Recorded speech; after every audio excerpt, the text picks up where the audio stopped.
Greetings and welcome to Lesson 14, which deals with Vietnam and Afghanistan. My name is Dr. George Gavrich. Joining me today will be Lieutenant Colonel Doug Scallard and Dr. Gerald Brown. The Vietnam War plays a very important part in our military history. You could see its effects even today. Just think about Desert Shield and Desert Storm, where our generals talked about Vietnam, this being not another Vietnam. And if you look at the officer corps today, we find a split. A good number of officers fought in Vietnam, but that number is slowly diminishing. And if we look at most of the officer corps, what they have is just memories from others of what this war was about. And what we'd like to do today is look at some key issues to help grapple with an important war in our country's history and remove some of the myths that have been handed down about the war. And after we do that, we'll look at another major topic, which will be Afghanistan, and make some comparisons and contrast it with Vietnam so that we'll get a better idea about the war in Vietnam. Let's put this war in context, and let me be just very brief about this. We are in the era of the Cold War, where we definitely have competition with the communist world for influence around the world. We're in the policy of containment. We want to prevent the communists from spreading their influence around the world. And one place where we come to blows with the threat from communism is in Vietnam. It is going to be our longest war, some will say, in our history. I've identified three major things we'll be looking at, themes, that'll help generate broader discussion. First one is, what kind of war are we involved in? Because Clausewitz says, if you're going to get involved in a war, know what kind of war it is. Same as if you're going to get married. Know who the person you're going to get married to is, so it'll remove some of the problems initially in getting into a marriage. Then we'll look at what were the U.S. goals, strategies, and tactics in this war, and then we'll end by looking at how good were the North Vietnamese communists, because we do have all sorts of different interpretations of how good they were and how bad we were. And we'll use those same questions then as we look at Afghanistan and the Soviet involvement there. So let me first start out by asking the big broad question, what kind of war is this? If you remember when we talked about the American Revolution, we found that there were different kinds of wars in this larger war called the American Revolution. There was a global war eventually involving Britain fighting against France, the Dutch, Spaniards. There was a civil war aspect to the American Revolution. There was guerrillas fighting against conventional forces and conventional forces fighting against conventional forces. So it was a very complex war, as was Vietnam. How would you answer the question, what kind of war was Vietnam? Well, George, I think this is one of the better questions and something that puzzles many people that don't really look deeply into the Vietnam War. Frequently, to begin with, we overlook the strategic context. This war is part of an international political struggle. It's a Cold War, first and foremost. That's what gets us there. That's what pits us against the North Vietnamese and their cousins in the Viet Cong in the South. And in that context, if you don't appreciate that, you cannot appreciate the strategic and operational approach that the United States takes. Some of the things we do over there don't make any sense at all unless you consider that this is a Cold War war. So you've got to consider the international political struggle. I think the main point to be brought out with that too is that because it's an international war, it means the people will be fighting on the ground, will be getting support from China and the Soviet Union, which will allow them to sustain the war effort much longer than if they were working just with their own resources. Right. We're not fighting the Vietnamese over regional hegemony as much as we are fighting the Soviet Union through their proxies, the Vietnamese, and to some extent the Chinese through their proxies, the Vietnamese, although as we discover later, they're not as all tied together as we'd originally appreciated or thought back in the 50s. I think you've got to understand that context, though. Now, when you get into the war, that's where you start wondering, And that's what really derives the confusion when you get into an operational context of how this war is carried out, or a strategic level operational versus a national policy level question. If you're in the Air Force, for you, this might be considered a strategic bombing campaign. We're trying to take out the infrastructure of North Vietnam through such intensive bombing that they come to the peace table unwilling to continue the war. And for the Air Force, this is, or they would like it to be, primarily a war of strategic bombing. Same thing they'd done to Nazi Germany and to Japan during the Second World War. But the Air Force, too, has got a role in other facets of the war. There's the interdiction campaign, the bombing of the Ho Chi Minh Trail, the notion that if we can stop the North from supplying the South, we can handle the problem in the South.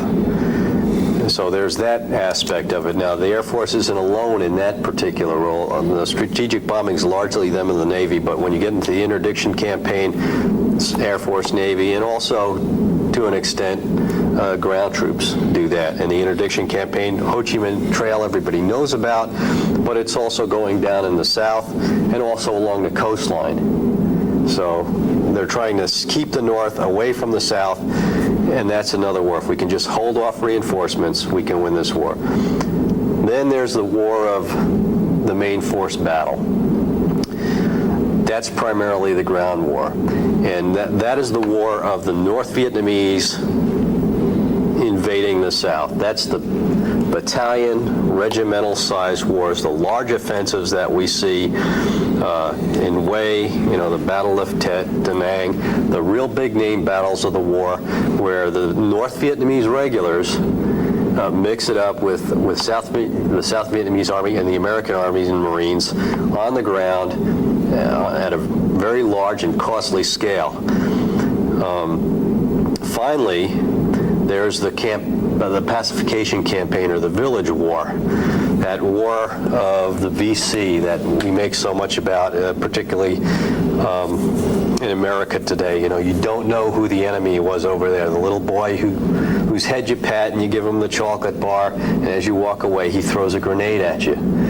Okay, the war of the South Vietnamese people that were sympathetic to the North, the Viet Cong versus the North Vietnamese regular war. And all of these are going on simultaneously. And all of them are interrelated and integrated, but for an observer that tries to figure out, what is this Vietnam War about, it can leave you pretty confused. If you go get an Air Force general's briefing, you'll get one perspective. If you go ask a grunt in a rice paddy, what's this war about, you get something entirely different. Well, I think the point you're making is this is a very confused war compared to some of the other wars that we have studied in the past, in which the issues are not clear, the sides are not distinctly separate.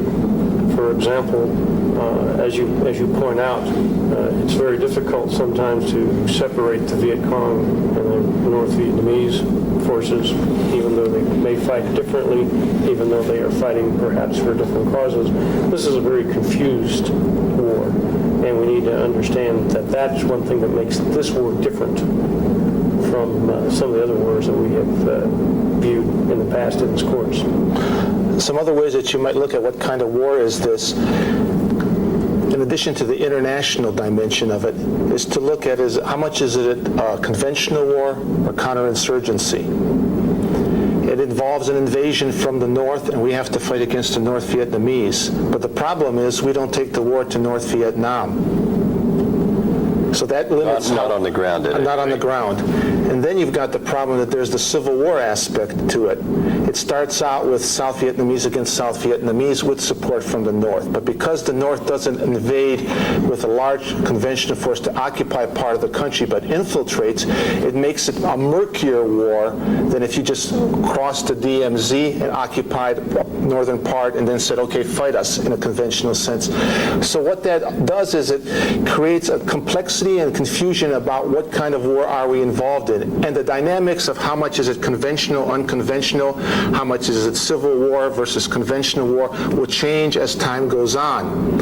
It means then that as you're fighting against the North Vietnamese and the South Vietnamese Viet Cong, it means you have to try different kinds of things because you just can't isolate and only fight one kind of war to exclude the others and assume that if you just win that part, everything else will fall into place, which is sometimes a major mistake that writers make when they talk about the war and try to analyze it.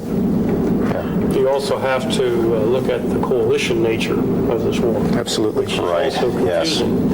The expectation of many people looking at Vietnam for the first time is focusing exclusively on the United States. Not only is the United States they're fighting, we do have an ally in the Republic of South Vietnam. We also have a number of our other allies. At various times, the Australians will have forces on the ground. The Koreans will actually send troops to South Vietnam to fight. And so we have to understand this is a coalition effort on our part, as well as us fighting a very confused enemy. We also have to look at this as a regional conflict. It's a very difficult problem for us to sort out what's going on in countries such as Cambodia and Laos, both of whom will play a increasing role in this war as time goes on, to the point that the United States and its allies will make incursions into both of these countries eventually in an attempt to deal with both the safe haven aspect of those countries and the use of those countries by the North Vietnamese to shuttle supplies into the South. So that's another expanding dimension of this war as we go through the later 1960s and the early 1970s. Excellent. Why don't we move on to the next broader theme, which is what were the U.S. goals, what strategies did we employ, what tactics did we use? What was our goal in Vietnam? Did we have a clear one? How would you answer that? That's one of the another one of the great debatable questions, and you have a spectrum of answers. One, of course, the first and foremost one that's proposed to the American people is you got to draw the line. The communists have been steadily expanding since the Second World War. Eastern Europe had fallen to communism. They had made inroads into the northern part of Korea, which the United States, blocked in 1950. It had been steadily being propagated in Asia, as well as parts of Eastern and Southern Europe, and the United States saw its role in the world as to stop this communist expansion. This is about the time the domino theory comes into effect, the early 50s, and it's almost got the power of law, written law by the 60s, where if one of these little countries falls, if South Vietnam goes down, it's going to take Cambodia and Laos with it, and then Thailand, and then the whole region goes down. And at the strategic, the macro level, the national level, our goal is to stop that, okay? But when we do that, our goal is really defensive in nature. We're not going to try to overthrow, for example, the North Vietnamese. We're certainly not going to try to do anything against the Chinese. The Korean War made that very clear that despite our great technological advances, any war in those directions is going to be very costly. So it's primarily at the strategic level a very defensive goal. We are containing the expansion of communism. And to a large extent, that's monolithic communism. A red is a red is a red, be he Russian or Polish or Chinese or Korean or North Vietnamese. They're all the same, and we don't like them. And the only good commie is a dead commie. Right. That's right. I think it's a good point. What you've done is, the basic goal is to prevent communism from spreading. And in there, you could phrase it as, we want to preserve an independent, non-communist South Vietnam. But you've added to it a lot of meat, a substance, which is, it's a defensive strategy. We're afraid of getting involved in the larger war. We misread the Chinese during the Korean War. MacArthur, the great Theo out there in Asia, said the Chinese are not going to get involved. They did get involved. So we're concerned about this war spreading too much and getting the Chinese involved. So we limit ourselves. It's a defensive posture that we're taking to preserve the government in South Vietnam from falling to the communists. At the national level, again, in different levels of war, you can have a national strategy of defense, but at a military strategic level below that, you can use offensive operations to support that defense. So it varies back and forth depending upon what level you're at. But at least at the very highest level, again, we're not trying to overthrow the communist governments. That is a defensive strategy. Now, what goes along with that, when you say that, is Clausewitz tells us, you can't win the war without offensive actions. So at the very highest level of national strategy, we're fighting a defensive war which takes all of the national strategic initiative and places it firmly in the lap of the North Vietnamese. They get to decide when they want to stop attacking, when they've had enough. And if they decide they're never going to have enough, the war goes on forever. Because we're not going to do anything positive to stop them from doing it. I think one way, too, as you look at strategy to try to implement that political goal of preserving South Vietnam, preventing it from falling, there are two parts to it. There's the non-military political side of strategy, and then there's the military strategy. What can we say about the kinds of strategies we employ in this war on the political side? One that comes to mind is we're going to have to, as time goes on, strengthen the South Vietnamese government. And as this war drags on, we have to make it more legitimate. We'll talk about having elections to give it legitimacy. We'll talk about questions of reform. We'll talk about issues of financial reform, try to attack the corruption. That is important because if the government is weak, the army on the South Vietnamese side is weak, and means we have to do more. So we have to work the political side in conjunction with what's happening in the military side. One can't win without the other working well. And this is a problem that we face when we look at fighting this war on the strategic level, political-military interface. Any other comments about the political side? All of these, of course, are legacies of the post-World War II period. The basic philosophical underpinnings of such things as the Marshall Plan and the Truman Doctrine are inherently tied up with the policies that we pursue in Southeast Asia. We don't invent these policies for Southeast Asia or for South Vietnam. They have all in some ways been tried and tested in previous conflicts. The ideas of legitimacy, the ideas of economic viability, all of these have their antecedents. And at this point, there's no reason to believe that they won't work. Let's not judge the ends by what we see people attempting to do in the late 1950s and up to the mid-1960s. All of these things were done before, and they have proven themselves, so you're trying them again. The fact that they're not going to work in Vietnam should not deter us from judging them in terms of what is going on from the time the United States begins to assume a role in Southeast Asia in the mid-1950s until we become involved in a full-blown ground war by the mid-1960s. If if you look to the dilemma that the military faces on the strategic side, we cannot go after the center of gravity in Hanoi with ground forces. We basically follow a strategy of attrition, trying to wear down the enemy, killing him, destroying as much of his resources so he'll give up. And in that comes the measure that you have of how well you're doing, because it can't be just holding terrain, because where your troops are not, it's up for grabs, as we get into a body count. What do you think about the whole notion of a strategy of attrition as a way we fight this, and taking it down to the level of measurement that we're doing well becomes the body count, which has all sorts of problems related to that concept?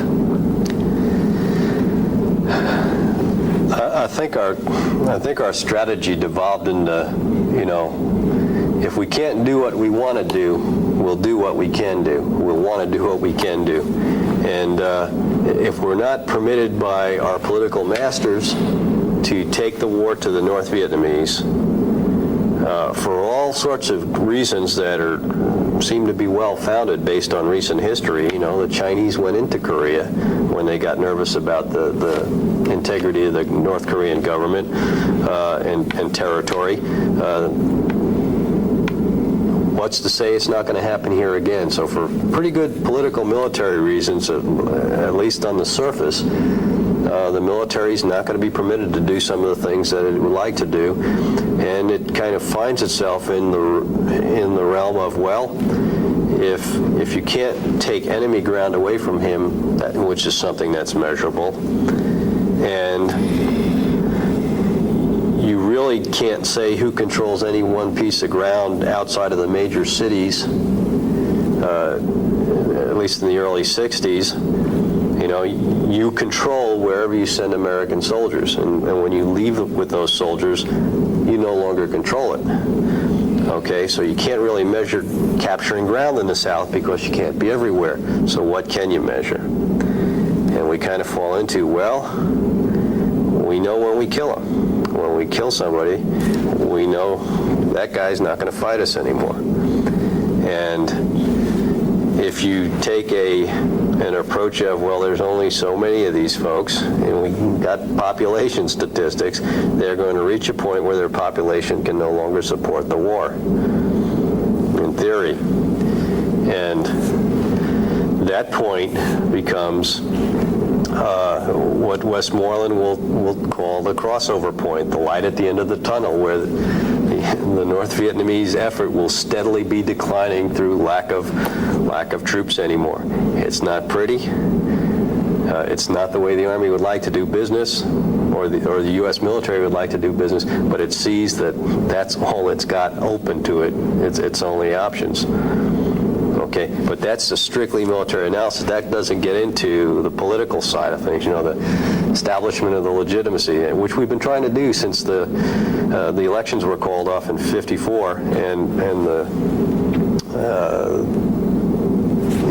the initial underpinnings of the next Vietnam War after the French, or the '56 elections rather, those were called off, and the underpinnings of that next war start forming. And then we try all sorts of things to establish the legitimacy of the the South Vietnamese government, not only in Vietnam itself, but also in the United States. Diem is billed to the American people as the George Washington of South Vietnam. And it kind of shows we're a little out of touch with those. Here is a Catholic,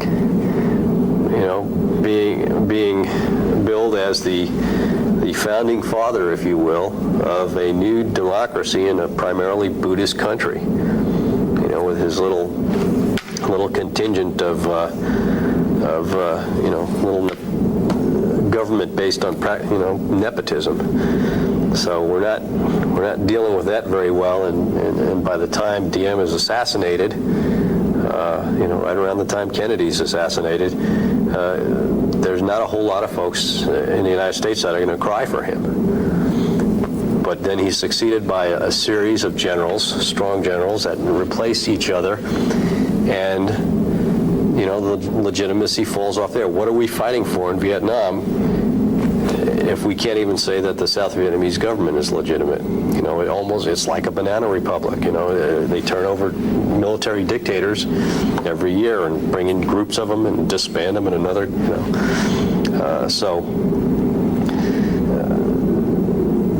That's hard for the military to deal with. And it's not entirely the military's place to deal with that kind of thing, but it falls into the, how do you deal with this problem strategically? For the U.S. military, it becomes a matter of, well, we can't touch that kind of thing. We can't make this guy legitimate, or anybody running that state legitimate. We can't do what we'd like to do militarily, invade the North. Well, what can we do? We can kill them in the South, and we can count how many we kill, and our strategy is channeled, and becomes ever narrower until that's all we've got, is go find them and kill them. Even the notion of attrition, however, is not new. There are political, historical antecedents to the whole concept of fighting an attritional war. The First World War being a prime example in which states fight each other until they are both exhausted, one being more exhausted than the other. The problem for the United States in the 1960s is they had clearly forgotten that lesson a half a century earlier, that states, once they are ginned up and once they are committed, are capable of fighting to a tremendous degree of loss, beyond what would have been anticipated by the political leaders at the outset of that conflict. The question is, how many North Vietnamese do you have to kill to convince the North Vietnamese government to back off? And the answer to that question is we don't know, because we never get to that point, even though by all estimates some 2 million of the 17 million people in North Vietnam are victims in this war, either through the bombing, through sending ground forces to the south, etc. So the problem with attrition as a policy is nobody can tell you in advance how many of these people we have to kill, how many bodies we have to stack up in order to be successful. Well, and then the way we go about it is an attrition strategy of not how much he can stand, implying that how much killing do we need to do to affect his will. We're focused more on his material capability. How much can we kill so that what he can bring to bear against us is insignificant. We never try to get into the heads of the North Vietnamese leadership to understand them. We keep trying to influence them. Well, we'll send them a signal by having a couple of days of bombing campaign, and we'll draw the circle of the protected circle of around Hanoi a little bit tighter. We'll bomb a little bit closer to their home, their capital, and we'll let them know that we really mean business. And then we'll stop and we'll wait for their reaction. But we never try to figure out, are they reacting to this? What do they see when we bomb them and then stop bombing? We think we're sending signals of power. They think we're weak. We don't have the willpower to do this. Carry this war through to victory and do what's needed to be done to win. There's a wonderful line in Dave Palmer's book, Summons of the Trumpet, where he talks about the American attrition strategy. And he says, attrition is not a strategy. But he's wrong. Attrition is a strategy. It's the North Vietnamese strategy. Not all the time. They try wars of conquest, and Tet certainly is about gaining land, and they lose that battle. But over the long haul, what's winning for them is an attrition strategy. And historically, attrition strategies are the strategy of the weaker side. So we ourselves, as the militarily stronger side in this war, adopted the strategy of weakness that our enemy then played to the hilt. attrition should be recognized as also being more than just body counts. You refer to Yes. resources. Attrition applies to resources as well. The Air Force, for example, in its bombing campaign in the north, focused on the petroleum industry as one of its targets, with the clear objective of reducing or eliminating petroleum as a resource to the north. The problem for the war was that petroleum was not an important element in the North Vietnamese resourcing of the South. Most of the supplies that go south don't go south on trucks, they go south on bicycles. And so by going after the wrong target, you can in fact eliminate it, or at least reduce it significantly, but it may not make a difference in how the war is fought. Sure. And to try to go about this war saying, well, for the Germans, bombing those Romanian oil fields will stop the panzers. Well, that's true. But like you're saying, this is a people-powered army. Even if you went to the technology that they use, the arms industry, the weapons, who's making the AK-47s?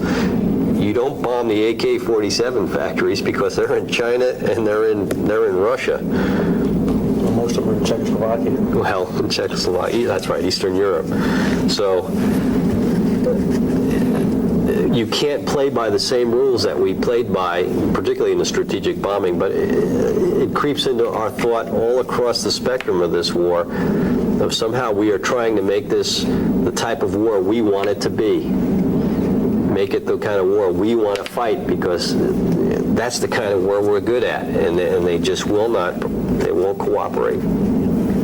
That gets us to talking about the North Vietnamese and how good were they, what were their strategies and tactics. I think one way to look at it is that they're an active player, and they influence what we do. We have to react to them, and they have to react to us. The war has its conventional aspects, its unconventional aspects. There's a conventional war plus counterinsurgency for us. For the North Vietnamese, they can play either one, depending on what we're doing. The dilemma we face is the more we try to make it conventional and build up our large forces to try to get them to do the big battle, if it's not to their favor, they're going to go into small unit tactics, guerrilla activities.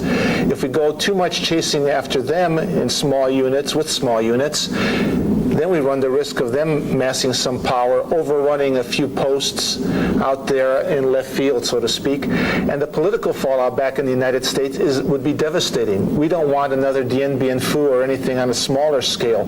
So we face a dilemma here. The more conventional we go, a smart opponent determined to do the long haul, will go unconventional. The more we chase him with counterinsurgency, the more he's going to shift over and look for an opportunity to do some big damage with big units to us.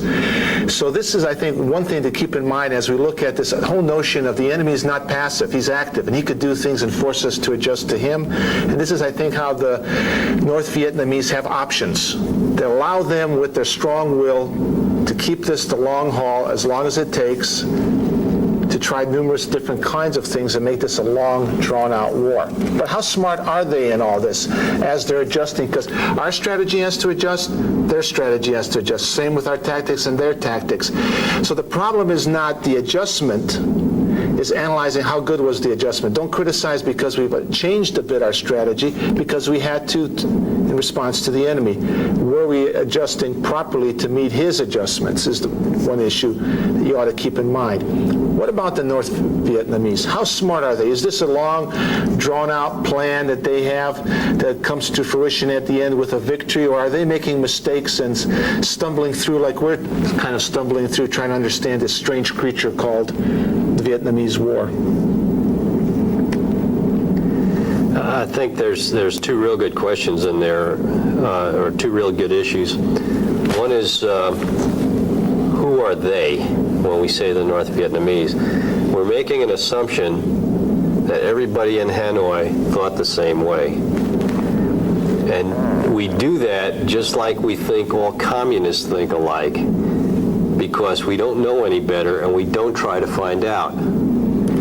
Throughout this war, we never make a serious effort to find out who our enemy is. And we do that just like we think all communists think alike, because we don't know any better and we don't try to find out. Throughout this war, we never make a serious effort to find out who our enemy is. Throughout this war, we never make a serious effort to find out who our enemy is. And we do that just like we think all communists think alike, because we don't know any better and we don't try to find out. Throughout this war, we never make a serious effort to find out who our enemy is. They have dissension in their ranks, serious dissension about how this war should be fought, particularly after Tet, when the United States is doing tremendous damage to their war effort. We never know about that. And we never try to find out what kind of things are going on in the enemy's head. You know, they are not a homogeneous, being that has one direction and one direction only. And one division that is present is the one, how conventional should we go, how unconventional. That's the one burning issue. And we have the same kind of division within the political side. How do you employ the military? On the military side, how should we be employed? You've got differences between Marines, Army, and Air Force and how we approach these things. So we're not monolithic either, as well as they are not. They're like us, having tensions, conflicting views on how to wage this war. And that answers the second part of this question.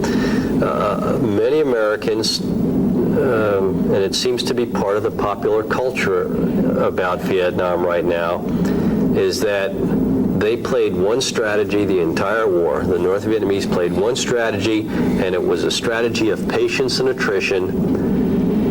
And the United States was pretty well doomed from the start to fail to this strategy. They were, the Vietnamese were going to beat us.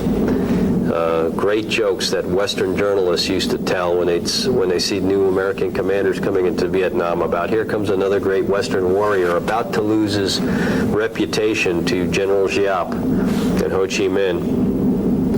And they build up a myth about the enemy, this myth of infallibility that's just not true. It's almost like Montgomery, Field Marshal Montgomery in Africa in the Second World War has to pass an order to his army to stop talking about General Rommel.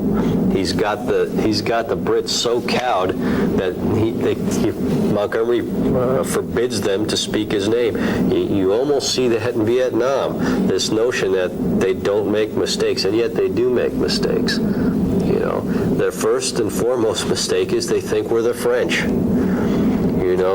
They treat our fire bases, our outposts, as if they were French outposts. They would attack them and try to draw in reinforcements and ambush the reinforcements and destroy them. But our reinforcements aren't traveling primarily by trucks. We have armored columns and we have helicopters. And it takes them a long, long time to deal with that and figure out how to fight that. We have firepower the French never dreamed of. Right. Dien Bien Phu, the French asked for a stand-up battle. Giap gave them a stand-up battle. Giap outgunned the French at the type of battle they wanted to do. They tried the same thing with the United States at Da Nang and other places, Hamburger Hill, you name it. They try the stand-up battle with American forces, and they are squashed, hands down, every time. We're not the French. It takes them a long time to figure that out. That's a major bone of contention between Giap, who's trying to replay his earlier victories, and his detractors, who are saying, you can't treat the Americans like the French. They're slaughtering our folks. We need to go back to a lower level conflict. So this notion of the infallibility of the communists, and I grouped the Viet Cong in with the North Vietnamese there, although they're certainly two different entities, it just doesn't play out if you get into and study this war. Those are good, excellent points. Recent scholarship gives, I think, a much better appreciation of the Tet Offensive and their strategy.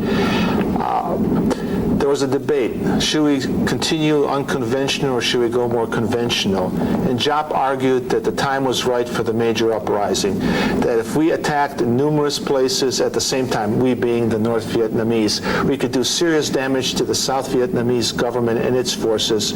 We can cause a popular uprising and it'll leave the Americans holding on to nothing. So he argues, let's go for the gusto, let's go during Tet, and they attack.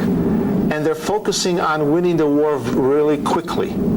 what they find is we're able to do damage to them. The South Vietnamese government and troops do damage to the North Vietnamese. Some people probably in the cities might have voted for Ho Chi Minh in an election, but when they see rebels coming out of the hills, they're going to fight to protect their city and join the South Vietnamese forces. No popular uprising. What it does, it leads to a tremendous loss of people on the North Vietnamese side. Giap looks bad. His position within the Politburo drops. It's a failed strategy. Well, particularly in the Viet Cong. And the Viet Cong has extremely suffered a lot, exactly. But all of a sudden, discontent emerges in the United States to new levels. North Vietnamese slowly moved to exploit the growing discontent back in the United States, but we were not a target, meaning the public in the United States was not a target for this Tet Offensive. Good point. But they stumbled into it. They were flexible enough and adjusted to be able to take advantage of it in the long run. So it's not that they're smart, but they're flexible. It's not that they have this great drawn-out strategy, but they have the will to keep trying, banging their head if they have to. And those things, flexibility and determination, can sometimes hide error from a distance, weakness. But those errors are compounded by errors being made in Washington. Absolutely. We help a The little North bit. Vietnamese cannot exploit those failures unless there are failures on the side of the Americans. We have to keep that in mind. Right. Certainly, when Johnson goes to Vietnam in 1967 and comes back and presents himself to the American people as having been to Vietnam and having confirmed himself that everything is under control, and then the disaster of Tet falls upon his head, is a major factor in the entrance of other contenders into the 1968 Democratic primaries and the decision in April of 1968 for Johnson to pull out of the presidency. Those errors on our side play right into the hands. Well, certainly. It all goes back, I think, to knowing your enemy. And knowing yourself. Well, yes, a very good point. But this notion that, well, we see the light at the end of the tunnel in 1967. They use that term. It captures the public imagination. We're winning. You know, we might not be there yet, but there's progress. We're going to win this thing. The light at the end of the tunnel. The enemy's capabilities are falling off. We never asked the enemy about that. Just like throughout World War II, German capabilities are steadily falling off as they were traded on the Eastern Front and then later on the Western Front. But 5 months before the war ends, there they are launching the Battle of the Bulge, a massive offensive. Could they afford to lose those troops? No, but they were desperate. Okay?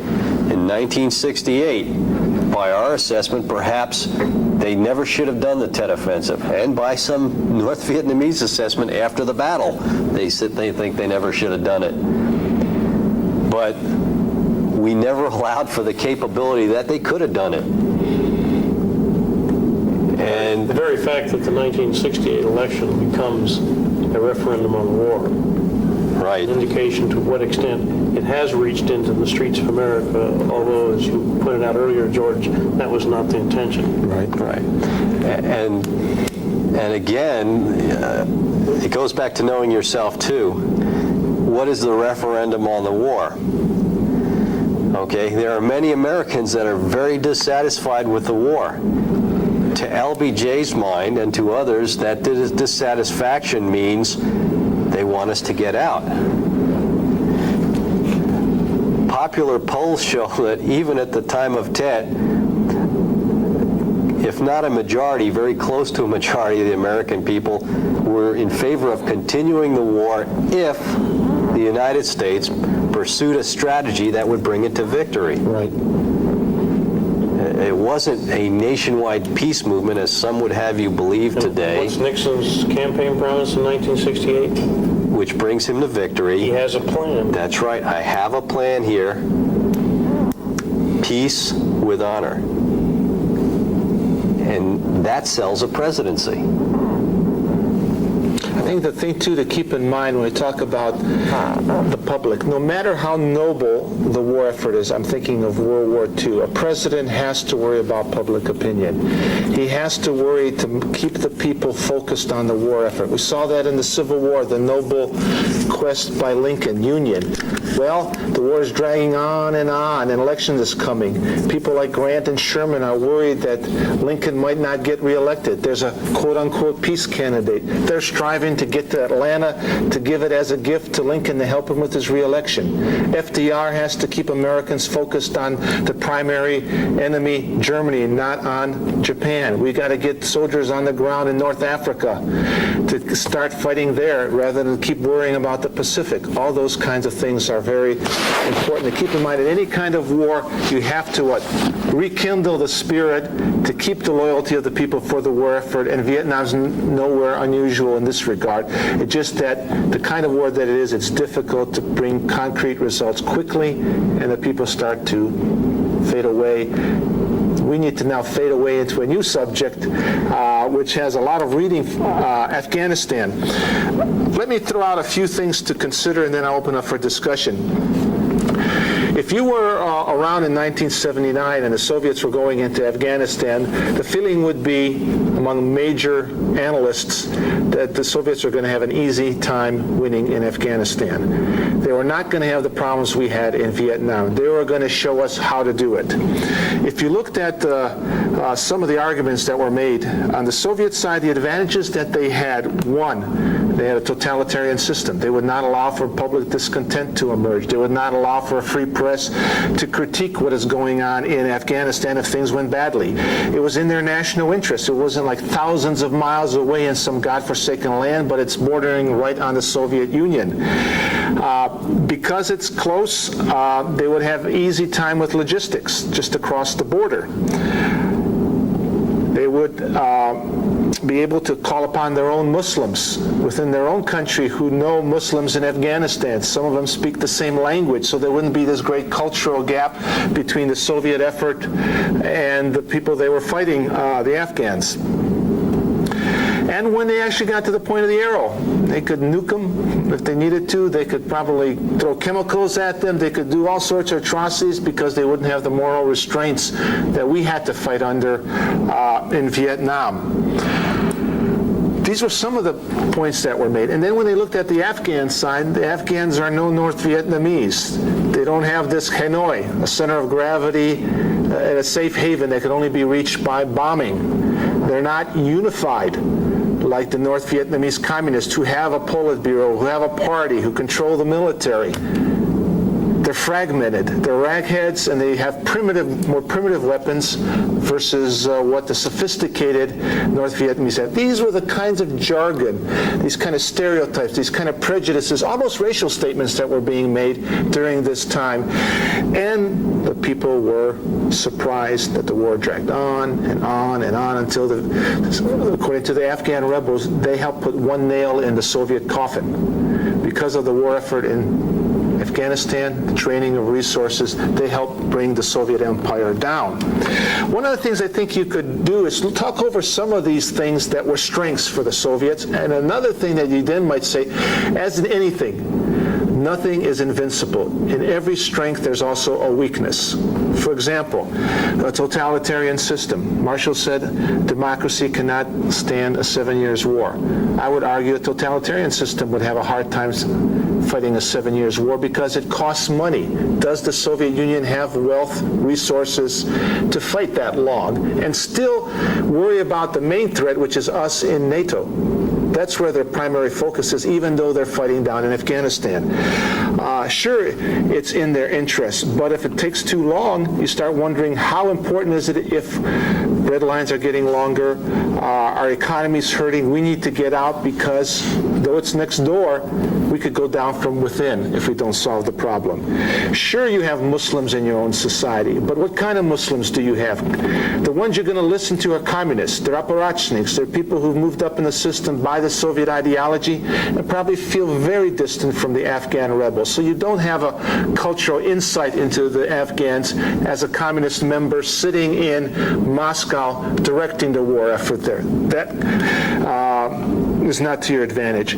Sure, it's next door and you got a logistics base, but it's your weakest, one of your weakest areas for a logistics base.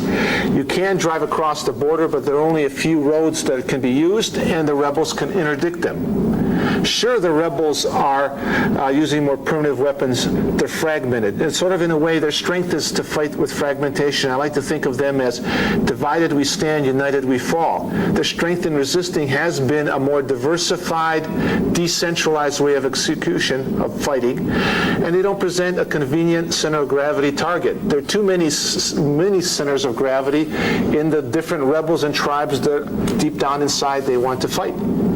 And because you come in as an outsider, almost from the word get-go, 99%, 98%, maybe 95% of the population is against you because they don't like foreigners. Their history is one of resisting, so you've got everybody turned against you, whereas in Vietnam we had a lot of people who did not want a communist victory.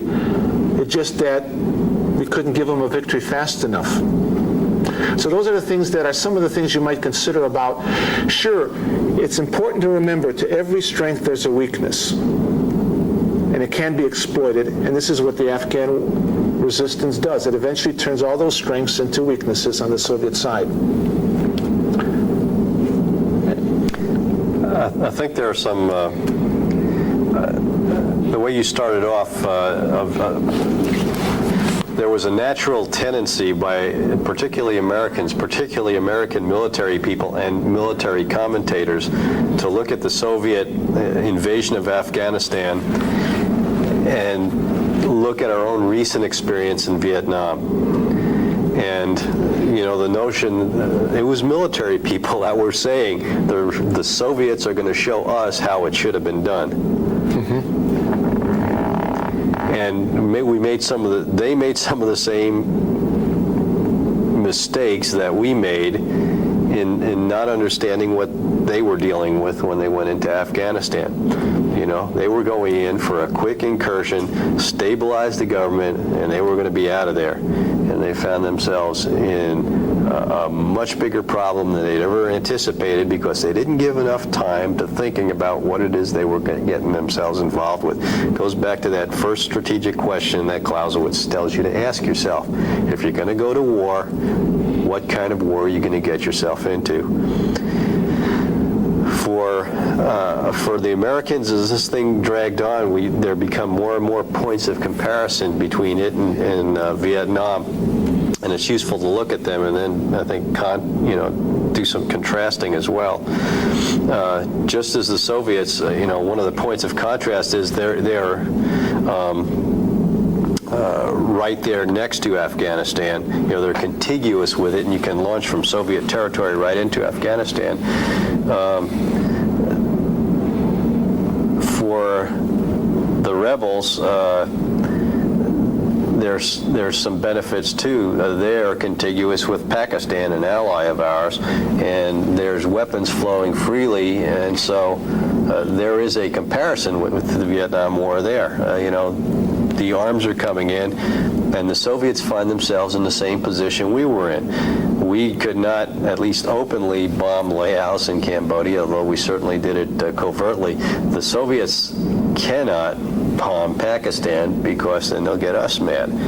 And that kind of goes to why they don't use the nukes either. Yeah, they couldn't hide bombing Iran or Pakistan, but we could hide our involvement in Cambodia to a large extent for a while. Right. And it goes to kind of the way they used their weapons too. You don't see nuclear weapon use in Afghanistan. Pretty hard to hide that. Some international team with a bunch of Geiger counters is going to get in there and show that a nuke was popped. But non-persistent chemical agents, the yellow rains that the Afghans talked about, they can use those and have enough plausible deniability that the international community might look a little askance at them, but can't really prove that they've been using them. And they try to leverage that technological advantage of theirs, just like we were trying to leverage all the technological advantages we had, thinking that that's going to somehow translate, all these technologies will translate into some kind of strategic advantage. but we never really address, and the Soviets never really address, who it is they're fighting. And again, you mentioned the contrast. What is the center of gravity that they're going against? At least we could focus on Hanoi. That might have been the wrong focus for us, but at least we could focus on Hanoi. Where are the Soviets to focus on with all these factions that the Mujahideen consist of? Jerry, you have some comparisons? Well, that's why I think that you must be very careful when you talk about Afghanistan as being a Soviet Vietnam. I think the contrasts are far more poignant than the comparisons in that case. In the first place, it's very difficult to have some outside support for an insurgent force in Afghanistan. Yes, the United States and a few other countries support the Mujahideen morally, diplomatically, politically, and minimally with some material help, but it's never significant. It's never enough to tip the balance one way or the other. There are other problems in drawing this comparison.